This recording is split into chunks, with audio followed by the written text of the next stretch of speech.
Hello students, कैसे सब। उम्मीद करता हूँ सब ठीक ठाक होंगे। मैं पवन गुप्ता आप सभी का अपनी क्लास में स्वागत करता हूँ।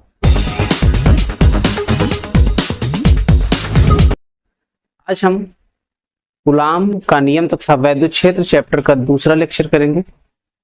इससे पहले हमने फर्स्ट लेक्चर में चार्ज और उससे रिलेटेड प्रॉपर्टीज के बारे में स्टडी किया था। अगर आपने उसको नहीं देखा तो एक बार पहले उसे देख लीजिए ताकि आपको आज की क्लास अच्छे से समझने आए। तो वीडियो बिना स्किप किए हुए पूरा देखिए और चलिए शुरू करते हैं आज का सेकंड लेक्चर। हम लोगों ने वैद्युत आवेश से संबंधित गुणों का अध्ययन किया था, जिसमें जाना था कि समान आवेश एक दूसरे को प्रतिकर्षित और विपरीत आवेश एक दूसरे को आकर्षित करते हैं। इसके अलावा हमने जाना कि जो आवेश होता है वो एडिटिव होता है, यानी कि योगात्मक होता है। आवेश संरक्षी होता है।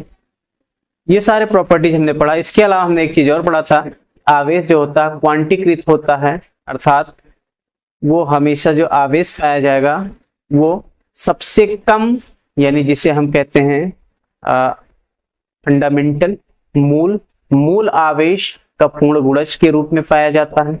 ये सारी प्रॉपर्टीज हमने पढ़ा था। मूल आवेश यानी सबसे कम आवेश किसका होता है? इलेक्ट्रॉन का। तो इलेक्ट्रॉन के आवेश का पूर्ण गुणज होता था Q = Ne हमने पढ़ा था। ठीक है, अब हम बात करें वैद्युत आवेश और द्रव्यमान की तुलना। तो वैद्युत आवेश और द्रव्यमान के कंपैरिजन में क्या देखते हैं हम, क्या दिखाई पड़ रहा है हमको? देखो, सबसे पहले वैद्युत आवेश की बात करें तो वैद्युत आवेश जो SI प्रणाली में एक व्युत्पन्न राशि हमने पहले पढ़ा, Q = I/T होता है, यानी आवेश बराबर प्रवाहित धारा बटे समय होता है। तो प्रवाहित धारा मूल राशि और समय मूल राशि है, तो दो मूल राशियों की सहायता से इसको उत्पन्न किया गया, इसलिए हम आवेश को क्या कहते हैं? ये व्युत्पन्न राशि है। वही चीज द्रव्यमान में बात करें, जो हमने मूल राशियां 7 पढ़ा था, उन 7 मूल राशियों में एक द्रव्यमान था। तो द्रव्यमान क्या है? एक मूल राशि है। याद होगा मूल राशियों की संख्या कितनी है? 7 है। और वो आपको याद होना चाहिए कौन कौन सी थी। तो जो मूल राशियां थी उसमें था लंबाई, याद है, इसके अलावा द्रव्यमान था, फिर क्या था? समय था, ताप था, विद्युत धारा, ठीक है, विद्युत धारा था, और क्या था? इसके अलावा पदार्थ की मात्रा, और एक और था जिसे क्या कहते थे? ज्योति तीव्रता। ठीक है, तो ये 7 मूल राशियां होती हैं। इन्हीं में द्रव्यमान आता। आवेश तो इसमें है नहीं। इसका मतलब हम क्या समझते हैं कि पहला अंतर हमारे समझ में यही आया कि जो आवेश है वो एक व्युत्पन्न राशि है और द्रव्यमान मूल राशि। ठीक है, चलिए नेक्स्ट बात करें। दूसरी क्वालिटी हमें क्या पता चल रही है? देखो, आवेश का मान जो हमने अभी पढ़ा, उससे गणना के आधार पर, उस अध्ययन के आधार पर क्या पता चला कि आवेश का जो मान है वो धनात्मक भी हो सकता है और ऋणात्मक भी हो सकता है। पॉजिटिव और नेगेटिव 2 टाइप के चार्ज होते हैं, लेकिन द्रव्यमान में तो ऐसा पढ़ा नहीं। द्रव्यमान तो एक ही टाइप का होता है जिसको धनात्मक कहते हैं, द्रव्यमान को धनात्मक माना गया है। तो यानी कि यह दूसरा अंतर हो गया, द्रव्यमान का मान सदैव धनात्मक होता है, जबकि आवेश धनात्मक भी हो सकता है, ऋणात्मक भी हो सकता है। ठीक है, तीसरा पॉइंट क्या है? आवेश का जो मान है वो वेग पर निर्भर नहीं करता है। बहुत इंपॉर्टेंट प्रॉपर्टी है। ठीक है, ये मॉडर्न फिजिक्स से रिलेटेड है। आवेश का जो मान है वो वेग पर निर्भर नहीं करता है। स्पीड, वेग कुछ भी हो, कोई फर्क नहीं पड़ने वाला है। आवेश का जो मान है वही रहेगा। जबकि इसमें क्या पता चल रहा है? इसमें द्रव्यमान का जो मान है वो वेग पर निर्भर करता है। अगर कोई कण है तो अगर गतिमान है तो उसका जो द्रव्यमान है वो बढ़ जाता है। कैसे? तो ये रिलेशन रिलेटिविटी के अंतर्गत पढ़ा जाता है कि m बराबर होता है m0 में √1 - v²/c²। ठीक है, ये रिलेशन। यहां पर m0 को कहते हैं रेस्ट मास, स्थिर द्रव्यमान। ठीक है, इसको क्या कहते हैं? Rest mass. तो m बराबर m0 upon v upon under root 1 minus v square by c square, जहां पर v कण का वेग है और c क्या है? प्रकाश की निर्वात में चाल है। ठीक है, तो इस फार्मूले के अनुसार जैसे जैसे वेग बढ़ेगा द्रव्यमान बढ़ता जाएगा, और ये ज्यादा इफेक्टिव तब होता है जब जो वेग हो वो प्रकाश के वेग के कंपैरिजन का हो, उस केस में बहुत ज्यादा प्रभावी होता है। ठीक है, अगर प्रकाश के वेग के कंपैरिजन में बहुत कम है तो उस केस में हम इस प्रॉपर्टी को नेग्लेक्ट कर देते हैं। न्यूटन ने यही किया था। न्यूटन की जो मैकेनिक्स है उस मैकेनिक्स के अंतर्गत यही होता है कि उसमें द्रव्यमान को क्या माना गया? वो कांस्टेंट माना गया है, बट रियलिटी में वो कांस्टेंट नहीं है according to modern physics. Einstein के अनुसार द्रव्यमान भी क्या होता है? वो अगर गतिमान कण है तो उसके कारण उसका वेग वेग पर वो निर्भर करेगा, यानी कि जैसे जैसे उसकी गति बढ़ेगी द्रव्यमान का मान भी बढ़ता चला जाएगा। तो उसमें जब रेस्ट में रहेगा तो उसको m0 से लिखते हैं, जिसको रेस्ट मास कहा जाता है। ठीक है, बड़ा इंपॉर्टेंट प्रॉपर्टी है। इसके बाद देखो चौथी बात, आवेश सदैव संरक्षित रहता है। आवेश संरक्षण का नियम पढ़ा, आवेश को ना नष्ट कर सकते हैं ना उत्पन्न कर सकते हैं, लेकिन द्रव्यमान संरक्षित नहीं है। इसका मतलब क्या है भाई? द्रव्यमान क्यों नहीं संरक्षित है?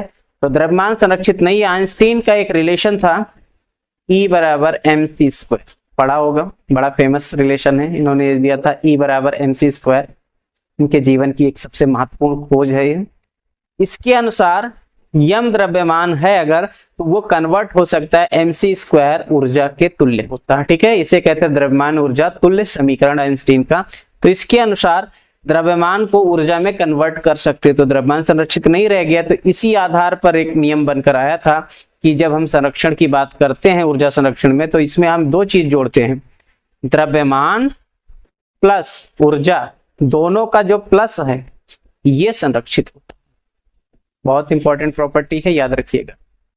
ठीक है, जब इनका आइंस्टीन का ये रिलेशन आ गया, इसके बाद ये माना गया कि द्रव्यमान और ऊर्जा दोनों का जो योग है वो संरक्षित रहता, वो कंजर्व रहता, वो परिवर्तित नहीं होता। ओके, अगला पॉइंट, आवेश की क्वांटम प्रकृति होती है। क्वांटम प्रकृति का मतलब जो चाहे वो मान हम आवेश का नहीं ले सकते हैं। ये किसी आवेश, कोई भी एक आवेश का निश्चित मान होगा, कम से कम मान, उसका हमेशा पूर्ण गुणज होगा। ठीक है, और उस निश्चित मान को मूल आवेश कहते हैं, इसको क्वांटम भी कहते हैं। तो आवेश का क्वांटम यानी सबसे छोटा जो आवेश होता है वो E यानी इलेक्ट्रॉन का आवेश होता है। तो इलेक्ट्रॉन के आवेश को ही आवेश का क्वांटा कहा जाता है, क्वांटम कहा जाता है। अब द्रव्यमान की बात करें तो जो द्रव्यमान होता है इसकी भी क्वांटम प्रकृति होती है। द्रव्यमान की भी क्वांटम प्रकृति होती है, बट अभी तक ये नहीं ज्ञात किया जा सका कि द्रव्यमान का क्वांटम होता क्या। ठीक है, परंतु इसका क्वांटम अभी तक ज्ञात नहीं है। ओके, अगली प्रॉपर्टी बड़ी इंपॉर्टेंट प्रॉपर्टी, याद रखिए, द्रव्यमान के बिना आवेश का अस्तित्व संभव नहीं है। ध्यान रखिएगा, जब कण होगा तो कण पर ही आवेश आ सकता है, ये नहीं कि जहां मर्जी वहां आवेश ऐसे पहुंच जाए। बिना द्रव्यमान के आवेश संभव नहीं है, आवेश को हम ला नहीं पाएंगे बिना कण के। इस वजह से कहते हैं कि द्रव्यमान के बिना आवेश का अस्तित्व संभव नहीं है। जबकि आवेश हो चाहे ना हो, नेट आवेश, आवेश तो हमेशा रहता है। देखिए, इनहेरेंट प्रॉपर्टी, इलेक्ट्रॉन प्रोटॉन हमेशा रहते हैं, लेकिन जब इक्वल मात्रा में है, जितने प्रोटॉन उतने इलेक्ट्रॉन, तो नेट चार्ज 0 होता है। तो इसलिए यहाँ पर क्या बताया गया कि नेट आवेश के बिना भी द्रव्यमान का अस्तित्व संभव है। ओके, ये इनके बीच डिफरेंस थे। वंस अगेन हम रिवाइज कर लेते हैं। यसाई प्रणाली में आवेश एक व्युत्पन्न राशि है, जबकि द्रव्यमान एक मूल राशि है। आवेश का मान धनात्मक और ऋणात्मक हो सकता है, जबकि द्रव्यमान का मान हमेशा धनात्मक ही लिया जाता है। आवेश सदैव संरक्षित होता है, द्रव्यमान संरक्षित नहीं रहता। आवेश का मान वेग पर निर्भर नहीं करता, जबकि द्रव्यमान का मान वेग पर निर्भर करता है। आवेश क्वांटम प्रकृति का होता है, द्रव्यमान भी क्वांटम प्रकृति का होता है, लेकिन आवेश का क्वांटम ज्ञात है, द्रव्यमान का क्वांटम ज्ञात नहीं है। ठीक है, द्रव्यमान के बिना आवेश का अस्तित्व संभव ही नहीं है, जबकि नेट आवेश के बिना द्रव्यमान का अस्तित्व संभव है। उम्मीद है समझ गए होंगे। ठीक है, अच्छा, एक बात और मैं डिस्कस करना चाहूंगा। देखो, हम बात करते हैं कि सबसे छोटा आवेश इलेक्ट्रॉन का आवेश है, जिसे ई से लिखते हो, बट अभी जल्द ही कुछ और भी खोज किए जा चुके हैं, जिसमें यह पता चला कि जो प्रोटॉन और न्यूट्रॉन होते हैं, प्रोटॉन और न्यूट्रॉन ये क्वार्क से मिलकर बने होते हैं। यानी प्रोटॉन और न्यूट्रॉन को अभी तक हम क्या मानते थे, अविभाज्य मानते थे, लेकिन क्या पता चला कि ये क्वार्क से बने होते हैं। और ये जो क्वार्क होते हैं ये 6 प्रकार के होते हैं। 6 प्रकार में 4 जो होते हैं वो फेमस रूप से पाए जाते हैं, जिनका आवेश होता है ±2/e और ±1/e। ये आवेश होता है इनका, क्वार्क्स। लेकिन ये क्या होता है, अभी तक ये जो क्वार्क्स हैं ये कभी भी आइसोलेटेड फॉर्म में पाए ही नहीं गए। ठीक है, अलग अलग पाए गए नहीं, विलगित रूप से इनका अस्तित्व ही नहीं है। इस वजह से ये क्वार्क के होने के बावजूद भी क्वांटम जो आवेश का वही लिया जाता है, इलेक्ट्रॉन का है। समझ में आया? ये कभी सेपरेट फॉर्म में पाए नहीं जाते। नाउ आगे हम बात करें क्वेश्चंस पर। इन क्वेश्चन को तभी कर सकते हैं जब आपने पिछला वीडियो देखा। क्वेश्चन कह रहा है किसी चालक पर 1 कूलाम आवेश है, उस पर आवश्यकता से कितने इलेक्ट्रॉन अधिक हैं। इलेक्ट्रॉन अधिक होने का मतलब धनावेश है। ठीक है, अगर किसी पदार्थ से इलेक्ट्रॉन निकल जाते तो धनावेशित, और अगर अतिरिक्त इलेक्ट्रॉन आ जाते तो ऋणावेशित हो जाता है। तो इस क्वेश्चन को सॉल्व किया जाए। देखो यहां पर आवेश कितना दे रखा, आवेश को हम Q से लिख लें। आवेश Q इक्वल टू दे रखा 1 कूलम। उस पर आवश्यकता से कितने इलेक्ट्रॉन अधिक हैं, आपको n बताना कितना होगा। तो आपने जो क्वांटम थ्योरी पढ़ा है इसका, आवेश का क्वांटीकरण, उसके अनुसार Q इक्वल टू क्या होता था, Ne। ये फॉर्मूला पढ़ा हमने, Q इक्वल टू Ne। हमें n निकालना, तो n इक्वल टू क्या हो जाएगा, Q/e। E इलेक्ट्रॉन का आवेश होता है, मान रख लो सबका। Q कितना 1, E का मान, इलेक्ट्रॉन का आवेश याद है 1.6 × 10⁻⁻19 कूलाम होता है, याद रखिए।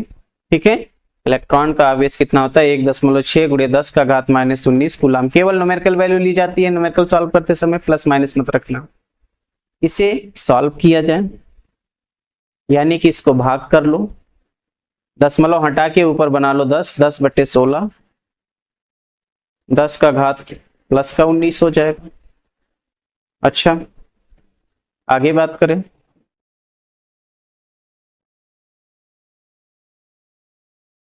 भाग करेंगे तो कितना हो जाएगा, दशमलव लगाना पड़ेगा पहले, और 16 दशमलव लगाया तो 100 हो जाएगा, 6 बार जाएगा, यानी 6 2 5, भाग कर लीजिएगा 10⁻19। इसे आप सिंप्लीफाई कर दें अगर, तो n इक्वल टू कितना आ जाएगा 6.25 × 10⁻, एक अंक यहाँ पर आपने दशमलव हटाया है तो यहाँ पर भी हटा देंगे 10⁻18। यानी कि जो चालक है उस पर 6.25 × 10⁻18 इलेक्ट्रॉन आवश्यकता से अधिक। ठीक है, सिंपल क्वेश्चन है, पूछा जाता है 1 नंबर में अक्सर। आगे बात करें नेक्स्ट क्वेश्चन पर। क्वेश्चन कह रहा है कि धातु के एक टुकड़े से कितने इलेक्ट्रॉन हटाया जाए कि उस पर 1 माइक्रोकूलम आवेश आ जाए। सवाल उसी टाइप का है, फिर से आपको यहां पर वही चीज बताना है। आवेश बता रखा कितना, 1 माइक्रोकूलम। माइक्रो के बारे में आपको जानकारी होगी, माइक्रो का मतलब होता है 10⁻⁻6। ठीक है, और इसको चाहो तो 1 गुणे लिख लो, ऐसे 1 × 10⁻⁻6 कूलाम के बराबर होता। फिर से आपको कितने इलेक्ट्रॉन हटाने हैं वही बताना है, n बताना है। फार्मूला वही लगाइए, from Q equal to Ne। इससे n निकालेंगे तो क्या हो जाएगा, Q/e। ठीक है, सबका मान रख लीजिए।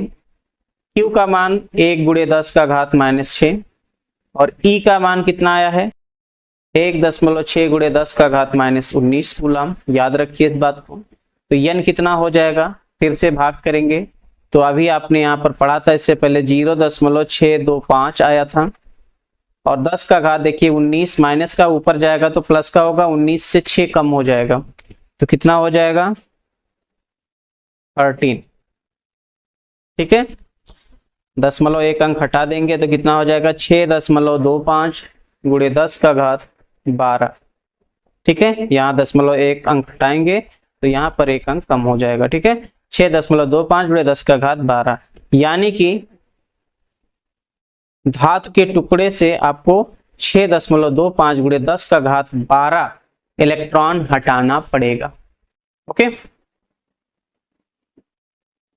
नेक्स्ट क्वेश्चन कह रहा है एक आवेशित चालक में 4000 इलेक्ट्रॉन बाहुल्य में है। बाहुल्य का मतलब अधिक है, 4000 इलेक्ट्रॉन। तो चालक में उपस्थित बताना है कुल आवेश तथा उसकी प्रकृति। चलो भाई इसको भी करते हैं। देखो, अगर यहां देखा जाए इलेक्ट्रॉनों की अधिकता है, इलेक्ट्रॉनों को अधिकता होने पर अगर अतिरिक्त इलेक्ट्रॉन किसी चालक पर आ जाते हैं तो वो जो चालक होता है वो ऋणावेशित हो जाता। तो यहाँ पर आवेश की जो प्रकृति है वो कैसी हो गई, प्रकृति पता चल गया, नेचर पता चल गया, कैसा है, ऋणावेश। क्यों ऋणावेश? क्योंकि यहाँ पर इलेक्ट्रॉनों की अधिकता हो। अब बात आती है कितना आवेश होगा, तो उससे पहले आपको गिवन क्या है, n 4000 इलेक्ट्रॉन है, n बराबर 4000 हो गया। आवेश बताना है q बराबर कितना होता है Ne। ई का मान याद हो जाना चाहिए, 1.6 गुणे 10 का घात -19 कूलम होता है। मान रख लो और कैलकुलेट कर लो, 4000 10 और यहाँ पर ई का मान 1.6 गुणे 10 का घात -19, इसे गुणा कर लें, 16 9 144 होता है और यहाँ 3 जीरो है, एक अंक बाद दशमलव हो जाएगा, गुणे 10 का घात -19। इसे स्टैंडर्ड फॉर्म में लिखो। स्टैंडर्ड फॉर्म मतलब यहाँ 1.44 लिखें।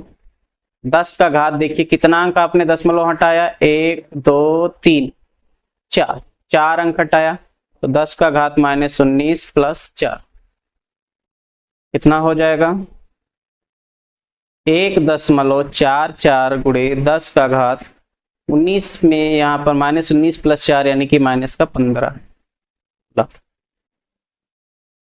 This will be answer of this question।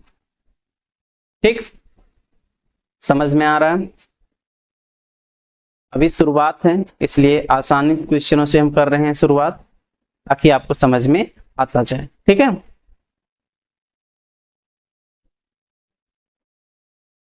Next question पर आते हैं। क्वेश्चन पढ़िए आप। क्वेश्चन कह रहा है नाइट्रोजन नाभिक पर कूलाम में आवेश की गणना कीजिए। एक बढ़िया सा सवाल है, इस टाइप का सवाल भी आपको आना चाहिए। नाइट्रोजन नाभिक पर कूलाम में आवेश की गणना करना है तो पहले नाइट्रोजन की बात करें। जो नाइट्रोजन होता है इसको आप लिखते हो इस तरह से 7n14, यानी कि इसकी अगर हम नाभिक की बात करें, नाइट्रोजन नाभिक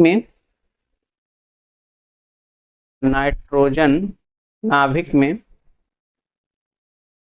हम बात कर रहे हैं नाभिक की, याद रखिए नाभिक में 7 प्रोटॉन। कितने प्रोटॉन हैं?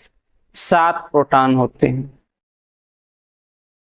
न्यूट्रॉन जितने भी हो, न्यूट्रॉन से मतलब नहीं रखना क्योंकि न्यूट्रॉन पर तो आवेश होता नहीं है, हमें सिर्फ नाभिक पर ही तो आवेश बताना है। तो 7 प्रोटॉन है तो इसमें Q इक्वल टू कितना होता है Ne से, N की जगह रख देंगे 7, ध्यान रखना प्लस में आएगा, नाभिक पर धनावेश होता है। और E का मान एक प्रोटॉन का आवेश इलेक्ट्रॉन के आवेश के बराबर होता है, 1.6 गुणे 10 का घात -19 कूलम। ये हो जाएगा 1.6 गुणे 10 का घात -19 और इससे गुणा कर देंगे तो कितना हो जाएगा 112 यानी 11.2 इंटू 10 पावर -19। इसे आप लिख सकते हो 1.12 इंटू 10 पावर -18 कूलम। ये इस क्वेश्चन का आंसर। ठीक है, आगे बढ़ा जाए। फिर ये क्वेश्चन कह रहा कांच की छड़ को रेशम से रगड़ने पर छड़ पर 3.2 × 10⁻⁹ कूलाम धनावेश आ जाता है। ज्ञात कीजिए। पहला पॉइंट रेशम पर आवेश, दूसरा छड़ से रेशम में स्थानांतरित इलेक्ट्रॉनों की संख्या, तीसरा पॉइंट बताना छड़ तथा रेशम के द्रव्यमान में परिवर्तन। तो इतनी चीजें आपको बतानी है इसमें।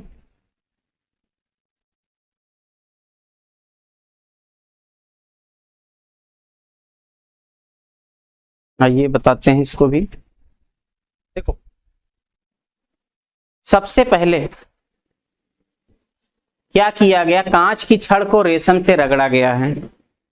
जब रगड़ा गया तो किस पर आया है, छड़ पर आया है आवेश। यहां पर छड़ पर आवेश, तो छड़ पर आवेश कितना है, प्लस का 3.2 × 10⁻⁹ कूलाम, सॉरी 9 है, ठीक है, 10⁻⁹ कूलाम धनावेश है। पहला पॉइंट क्या बताना है, रेशम पर कितना आवेश होगा। तो आवेश संरक्षण सिद्धांत के अनुसार जितना छड़ पर धनावेश आया है उसका जस्ट अपोजिट यानी उतना ही ऋणावेश जिससे आपने इसको घर्षण किया उस पर आ जाएगा। तो रेशम पर आवेश, रेशम पर आवेश, रेशम पर आवेश आ जाएगा माइनस का 3.2 × 10⁻⁹ कूलाम। ठीक है, क्यों ऐसा हुआ, ये आया है आवेश संरक्षण के सिद्धांत से, आवेश संरक्षण के सिद्धांत से। ठीक है, दूसरा पॉइंट, छड़ से रेशम में स्थानांतरित इलेक्ट्रॉनों की संख्या। छड़ पर धनावेश है, इसका मतलब उसके इलेक्ट्रॉन किस पर चले गए होंगे, रेशम पर चले गए होंगे। तो स्थानांतरित इलेक्ट्रॉनों की संख्या n बताना है। तो n बराबर होता है Q/में E, Q बराबर n ही होता है ना। तो इसके अनुसार Q का मान है 3.2 × 10⁻⁹ और E का मान होता है 1.6 × 10⁻⁻19। कैलकुलेट करेंगे, 16 दूना 32 होता है, यानी 2 × 10⁻, देखिए -19 ऊपर जाएगा प्लस का 19 और -9 यानी कि 10, 2 × 10⁻10, यानी कि ये हो गया स्थानांतरित इलेक्ट्रॉनों की संख्या, स्थानांतरित इलेक्ट्रॉनों की संख्या। ठीक, थर्ड पॉइंट, तीसरा पॉइंट देखिए क्या कह रहा है। तीसरा पॉइंट कह रहा है छड़ तथा रेशम के द्रव्यमान में परिवर्तन। अब यहां ध्यान दीजिएगा, देखो जिस पर धनावेश है उस पर इलेक्ट्रॉन निकल गए, इलेक्ट्रॉन निकल गए तो इलेक्ट्रॉन का द्रव्यमान भी तो चला गया। इसका मतलब क्या हुआ, जितने इलेक्ट्रॉन निकले होंगे उन सभी इलेक्ट्रॉनों का द्रव्यमान जो होगा वो कम हो जाएगा छड़ पर, और रेशम पर उतने द्रव्यमान बढ़ जाएगा। ठीक है, तो यहां पर स्थानांतरित द्रव्यमान आपको अगर बताना है तो यहां पर स्थानांतरित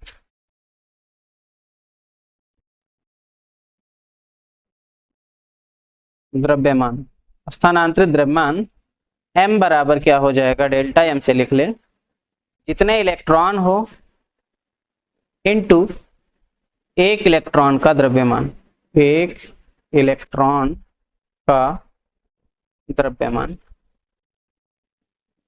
अभी कितना हो जाएगा इसको कैलकुलेट करेंगे तो देखो नंबर ऑफ इलेक्ट्रॉन्स कितने आए हैं, 2 × 10⁻10, ये तो आया, चेक कर लो, 2 × 10⁻10। ठीक, और एक इलेक्ट्रॉन का द्रव्यमान याद होगा, एक इलेक्ट्रॉन का द्रव्यमान होता 9.1 × 10⁻31 किलोग्राम। गुणा कर लो इसको, कितना हो जाएगा, 2 × 1 = 2, 2 × 9 = 18 × 10⁻31 में 10 कम हो जाएगा यानी कि -21 किलोग्राम। इसे आप लिख सकते हो 1.82 × 10⁻20 किलोग्राम। मतलब द्रव्यमान किससे किसमें चला गया, छड़ से रेशम में। ठीक है, तो यहां पर 1.82 8 2 गुणे 10 का घात -20 किलोग्राम द्रव्यमान क्षण से रेशम में स्थानांतरित हो गए, स्थानांतरित हो गया या हो जाता है। समझ में आया? बढ़िया क्वेश्चन था, कोई दिक्कत नहीं होनी चाहिए। ठीक है।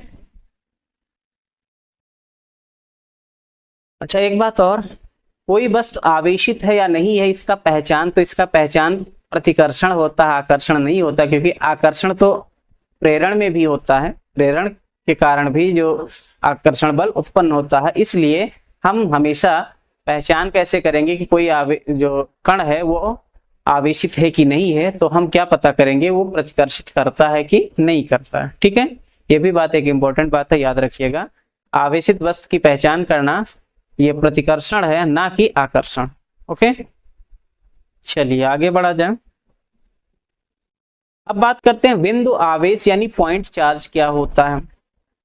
पॉइंट चार्ज का मतलब होता है एक पॉइंट के जैसा हो, बहुत छोटा सा हो। लेकिन अब इसको कैसे डिफाइन किया गया है, तो इसको डिफाइन इस तरह से किया गया है कि जैसे आप आवेश देख रहे हो किसी वस्तु पर, तो पहले उसका आकार देखो, इसके अलावा वो दूरी देखो जिससे आप तुलना कर रहे हो, यानी जहां से आप देख रहे हो। तो अगर दूरी की तुलना में उसका आकार बहुत कम है तो उसको हम पॉइंट आवेश मानते हैं, पॉइंट चार्ज मानते हैं, बिंदु आवेश मानते हैं। यानी जब आवेशित वस्तुओं का आकार उनको पृथक करने वाली दूरी की तुलना में नगण्य हो तो आवेशित वस्तुओं को बिंदु आवेश कहते हैं। ठीक है, जैसे कि हम बात करें कि एक यहां पर हमने ले लिया गोला, ठीक है, धातु का गोला है और इस पर आवेश दिया गया, तो यह आवेश इस तरह से वितरित है। तो आवेश वितरित है जब हम बाहर किसी पॉइंट से देखते हैं, यहां से मान लीजिए इस पॉइंट P से देख रहे हैं, जो ये दूरी है इसकी त्रिज्या की तुलना में बहुत अधिक है। अगर मैं इस दूरी को स्मॉल r लिख लूं और स्मॉल r जो है वो काफी ज्यादा है कैपिटल R के कंपैरिजन में, तो इस केस में हम क्या करेंगे, ये जो पूरा गोला है इसको हम क्या मान लेंगे, एक पॉइंट चार्ज यानी कि बिंदु आवेश मान लेते हैं। ठीक है, अब बिंदु आवेश मानेंगे और उसको मानेंगे कहां, इस सेंटर O पर। ठीक है, केंद्र O पर ये संकेंद्रित होता है, याद रहेगा।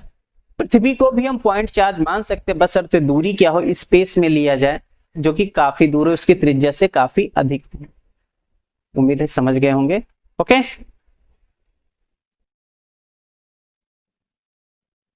नाउ मोस्ट इंपॉर्टेंट नियम, कूलाम का नियम।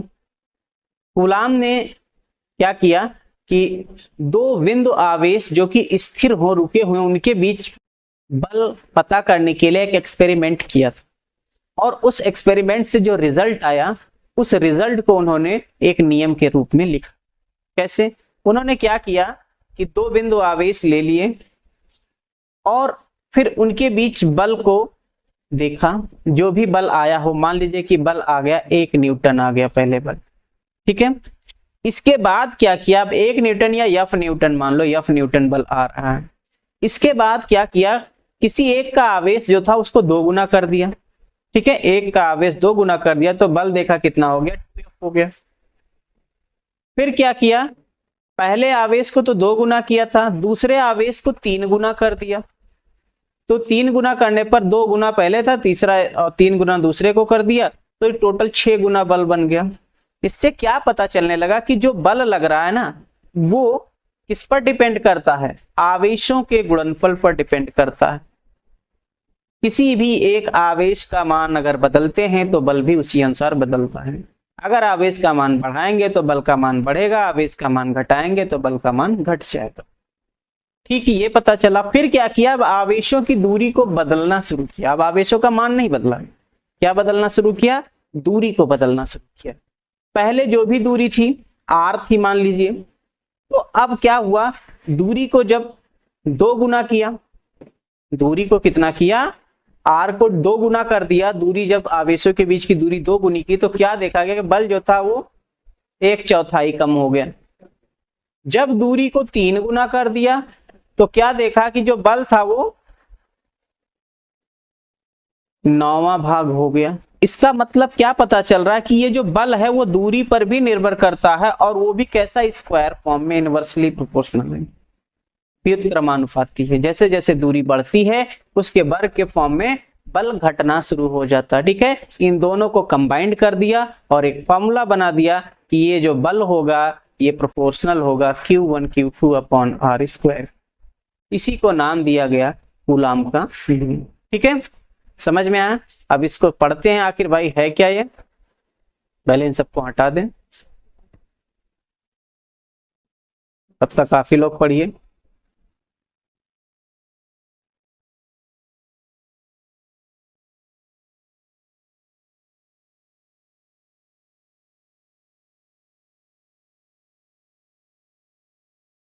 ओके, क्या कहता है ये नियम? इस नियम के अनुसार दो स्थिर बिंदु आवेशों के बीच लगने वाला आकर्षण या प्रतिकर्षण बल दोनों आवेशों के परिमाण के गुणनफल के अनुक्रमानुपाती तथा उनके बीच की दूरी के वर्ग के व्युत्क्रमानुपाती होता है। और यह बोल नहीं भाई, बल, यह बल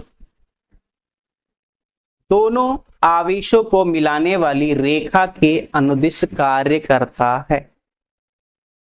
मतलब अगर आपके पास दो बिंदु आवेश हैं, एक यहां पर है और एक यहां पर है, ओके, और इनके बीच की जो दूरी है वो है r, ये आवेश है Q1 और दूसरा आवेश है Q। तो इनके बीच जो बल लगता है वो बल जो बनेगा F, वो Q1 और Q2 के गुणनफल के समानुपाती और उनके बीच की दूरी जो r है उसके वर्ग के व्युत्क्रमानुपाती होता है। ठीक है,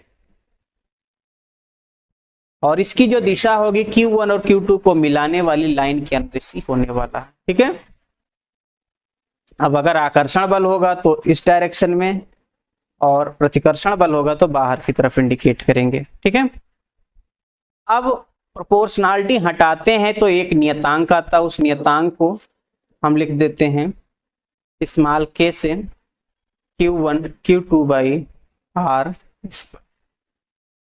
ठीक है, यही कूलाम का नियम है। अब बात करें अगर ये आवेश वायु या निर्वात में हो, वायु या निर्वात में, ये जो k है इसका मान जो दिया गया हम नहीं डिसाइड कर रहे हैं, उन लोगों ने डिसाइड किया था। कितना डिसाइड किया गया था? 1/4 एप्सिलॉन नॉट। ठीक है, k का मान कितना होता? 1/4 एप्सिलॉन नॉट, और इसका जो मान लिया जाता वो होता 9 गुणे 10 का घात 9। मात्रक लिखेंगे तो देखो k का मात्रक आपको लिखना है तो r स्क्वायर इधर चला जाएगा, f r स्क्वायर बटे Q1 Q2, तो यानी कि f यानी न्यूटन, r स्क्वायर यानी कि मीटर स्क्वायर, और Q1 Q2 यानी कूलाम स्क्वायर माइनस मीटर। ठीक है, न्यूटन मीटर स्क्वायर प्रति कूलाम स्क्वायर, ये k का मान लिया जाता है। तो इसका मतलब f इक्वल टू कितना बन जाएगा? f इक्वल टू हो जाएगा 9 गुणे 10 का घात 9 Q1 Q2 by r square. और ऐसे लिख लो इसको, f equal to 1/4 epsilon naught Q1 Q2 by r square. अब यहां पर हम 4 पाई के बारे में जानते हैं, लेकिन यहां एक नया टर्म है एप्सिलॉन नॉट। आखिर ये क्या है भाई? एप्सिलॉन नॉट जो होता है इसको कहते हैं निर्वात की वैद्युतशीलता। निर्वात की वैद्युतशीलता का नाम दिया गया इसको। ठीक है, अंग्रेजी में कहते हैं इसको permittivity, permittivity of free space.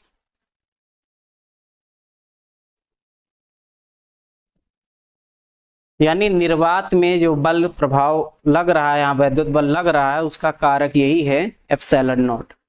Okay, epsilon not का मान चाहो तो यहाँ ऊपर वाले रिलेशन से कैलकुलेट कर सकते हो। ये होता 8.85 गुणे 10 का घात -12। मात्रक की बात करें तो इसका जस्ट उल्टा कर लेंगे, कूलाम स्क्वायर प्रति न्यूटन मीटर स्क्वायर। ठीक है, कूलाम स्क्वायर प्रति न्यूटन मीटर स्क्वायर, ये एप्सिलॉन नॉट का मात्रक होता है। इसका विमीय सूत्र लिखें, एप्सिलॉन नॉट का विमीय सूत्र, विमीय सूत्र लिखना, देखो कूलाम, कूलाम का हम पहले आवेश का लिख सकते हैं, आवेश का डायमेंशन याद होगा, आवेश जो क्यू था इसका डायमेंशन कितना आया था, AT आया था, याद है, Q बराबर I गुणे T, I एम्पियर था, एम्पियर को A से लिख दिया उसका डायमेंशन, और टाइम का T होता है, तो Q का डायमेंशनल फार्मूला क्या होता है, AT। अब यहाँ पर कूलाम स्क्वायर है तो क्या लिखेंगे, A स्क्वायर T स्क्वायर। नीचे क्या है, न्यूटन है, न्यूटन बल का होता तो बल का डायमेंशन mLT पावर -2, और मीटर स्क्वायर यानी कि L स्क्वायर। सबको एक साथ कंबाइंड कर दो तो एप्सिलॉन नॉट का डायमेंशनल फॉर्मूला मिल जाएगा कितना, m ऊपर जाएगा m पावर -1, यहाँ L और L स्क्वायर L क्यूब ऊपर जाएगा L पावर -3, T पावर -2 ऊपर जाएगा +2 हो जाएगा, और एक 2 और है यानी T power 4 A square. This is the dimensional formula of permittivity of free space, यानी कि निर्वात की वैद्युतशीलता का विमीय सूत्र। ठीक है, आई होप समझ गए होंगे यहां तक। अच्छा, मैंने यहाँ निर्वात या वायु की बात की, लेकिन कोई जरूरी है आवेशों के बीच निर्वात हो, ये तो आवश्यक है नहीं। अगर आवेशों के बीच निर्वात ना होकर कोई परावैद्युत माध्यम आ जाए, परावैद्युत मतलब अचालक माध्यम, तो यदि आवेशों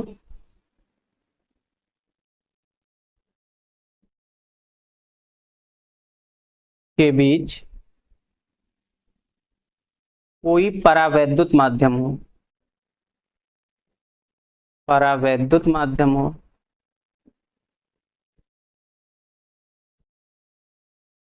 तब उस केस में तो हम एप्सिलॉन नॉट लेंगे नहीं, क्योंकि वो निर्वात की वैद्युतशीलता है।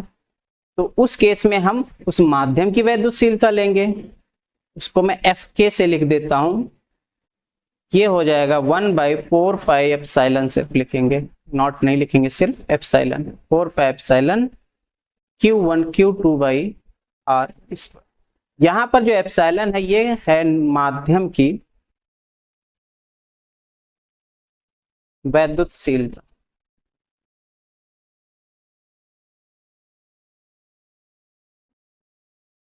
ओके, एप्सिलॉन क्या है, माध्यम की वैद्युतशीलता। अब देखो याद रखिए, ये जो माध्यम की वैद्युतशीलता है ये K गुना होती, कैपिटल K गुना होती है निर्वात की वैद्युतशीलता की। ये रिलेशन याद रखिए, एप्सिलॉन जो होता है वो K गुना होता है एप्सिलॉन नॉट का। यहां पर K कहलाता है माध्यम का परावैद्युतांक, माध्यम का परावैद्युतांक। ध्यान रखना ये मात्रक विहीन होता, इसका कोई भी मात्रक नहीं होता। तब FK को क्या लिख सकते हो, FK इक्वल टू हो जाएगा 1/4 पाई, एप्सिलॉन की जगह लिखेंगे epsilon not K, Q1 Q2 by R square. ठीक है, ये इसका फॉर्मूला बन जाएगा। नाउ अब देखो, अगर मैं F/FK निकालूं तो क्या बनेगा, F का मान हमने ऊपर पढ़ा, F का मान इधर कितना आया था भाई, F का मान था 1/4 pi epsilon naught Q1 Q2 by R square.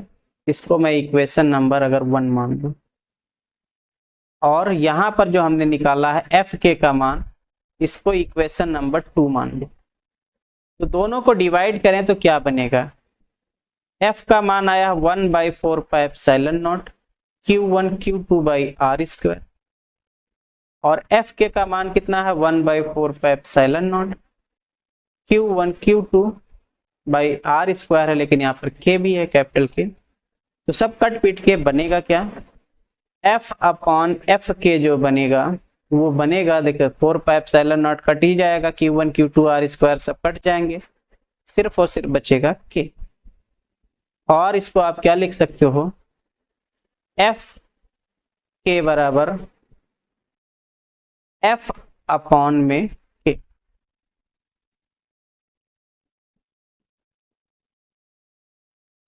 F के बराबर क्या लिख सकते हैं, एफ अपॉन के। मतलब क्या होता है, बल जो होता है वो के गुना घट जाता है, ठीक है, जो बल होगा वो के गुना घट जाएगा। के की मान की बात करें, जो के होता है वो एक होता है किसके लिए, निर्वात के लिए,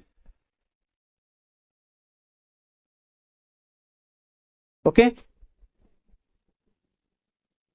इसी के का मान ग्रेटर देन 1 होता है बट लेस देन इंफिनिटी, ये किसके लिए है, परावैद्युत के लिए,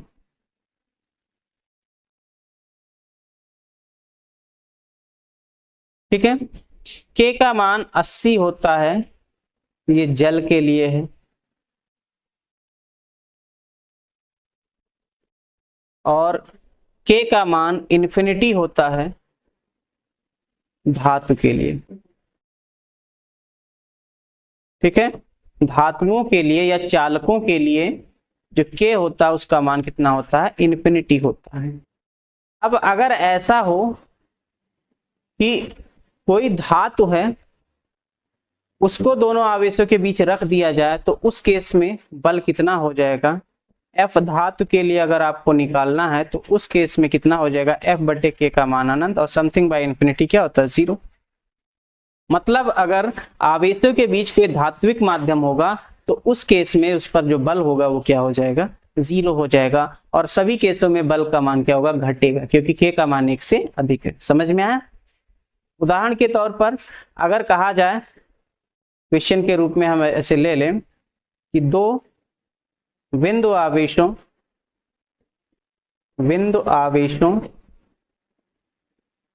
के बीच 1 न्यूटन का बल है, किसमें है ये वायु में है, मान लीजिए, ठीक है।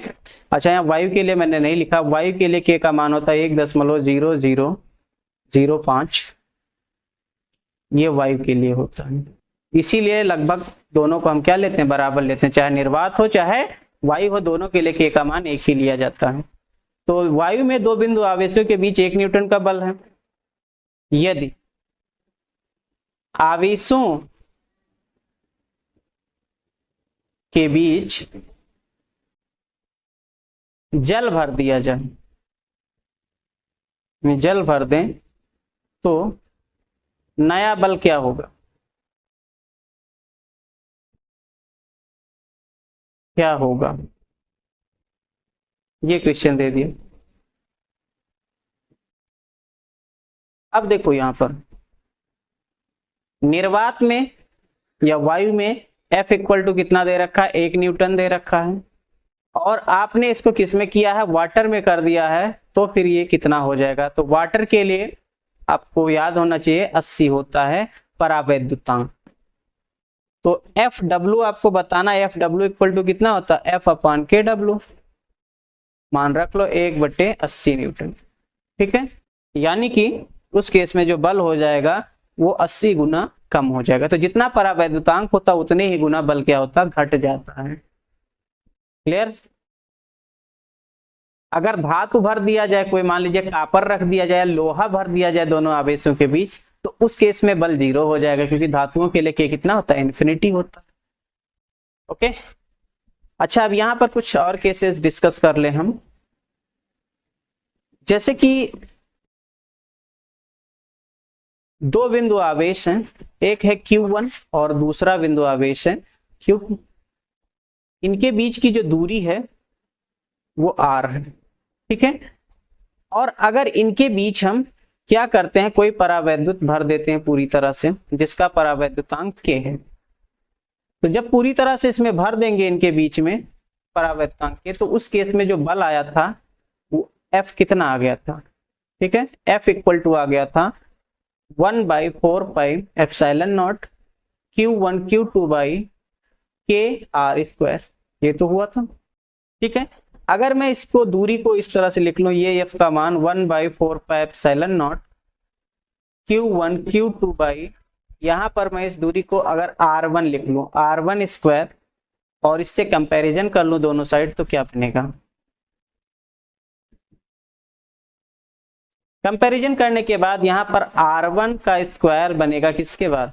इक्वल KR², यानी R1 इक्वल टू क्या हो जाएगा? √K × R।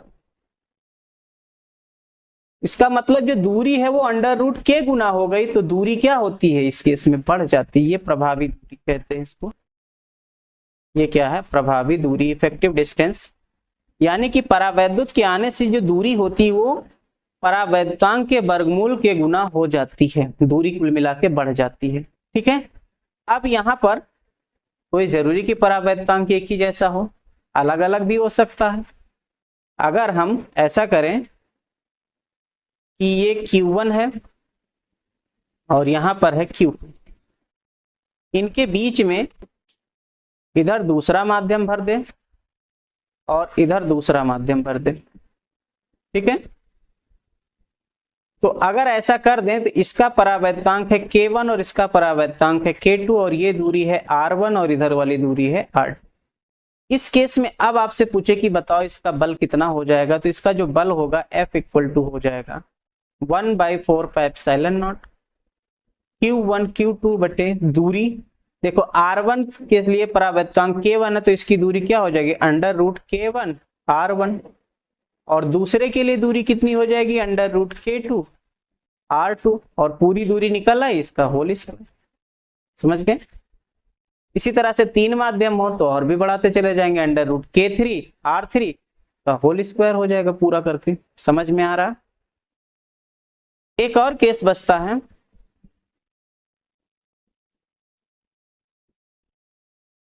अगर दो आवेश हैं, ये Q1 और है ये Q, इनके बीच की जो दूरी है वो है R। अब इनके बीच में बस थोड़े से ही स्थान में, ये इतने स्थान में, मान लीजिए स्मॉल d डिस्टेंस में, के परावैद्युतांक वाला पदार्थ भर दिया जाए। अब इसके बीच बल कितना हो जाएगा? तो इसके बीच बल निकालना, तो पहले तो यहां पर वायु में दूरी कितनी हो जाएगी? वायु में दूरी हो जाएगी R - d, ठीक है, क्योंकि d कम हो जाएगा ना। अब बल कितना हो जाएगा? F इक्वल टू हो जाएगा 1/4πε0 Q1 Q2 अपॉन में, नीचे दूरी होती प्रभावी दूरी, तो प्रभावी दूरी में तो पहले तो ये वायु में दूरी हो गई, इसमें तो कोई फर्क पड़ेगा नहीं, लेकिन ये परावैद्युत आने से प्रभावी दूरी बढ़ जाएगी। कितना? √K गुना √KD और इसका होल स्क्वायर, ठीक है। तो इस केस में ये बल बन जाएगा। ओके, क्लियर हो गया? कोई दिक्कत नहीं होनी चाहिए। समझ गए? ऐसे सवाल अगर आपके पास आए तो आप आराम से कर सकते हो, और उम्मीद है आज की क्लास आपको समझ में आई होगी। अगर आपको कोई भी डाउट आता है आगे तो आप कमेंट कर सकते हो, पूछ सकते हो, ठीक है। आज के लिए बस इतना ही।